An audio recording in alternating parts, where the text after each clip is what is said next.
Staggering new numbers on illegal border crossings show Border Patrol officers are more overwhelmed than ever, putting President Biden on the defense. So far during his administration, numbers are reaching record highs of more than 2 million and counting.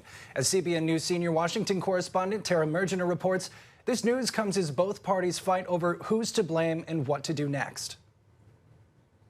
The United States has never seen illegal border crossings reach this level.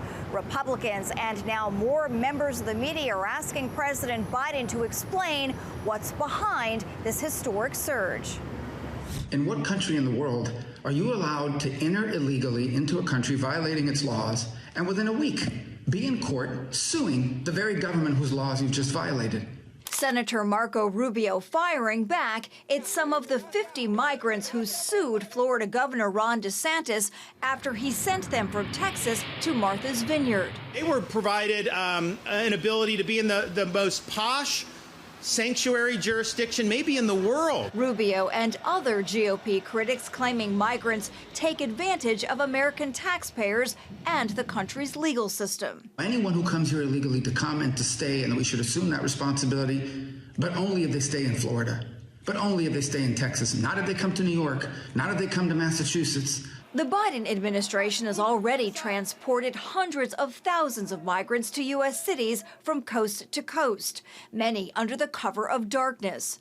Now a Texas sheriff is investigating DeSantis for sending the small group to the Massachusetts resort area. Migrants were lured, I will use the word lured, under false pretenses into staying at a hotel for a couple of days. They were promised work, they were promised the solution to several of their problems, and then they were unceremoniously stranded in Martha's Vineyard. DeSantis promising more flights to come. How would you respond to the sheriff in Texas who's saying that these migrants were lured under false pretenses to boarding those planes?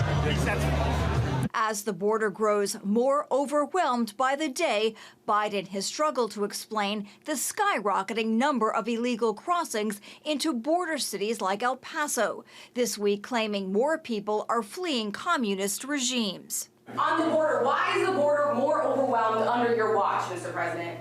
There's fewer immigrants coming from Central America and from Mexico. This is a totally different circumstance.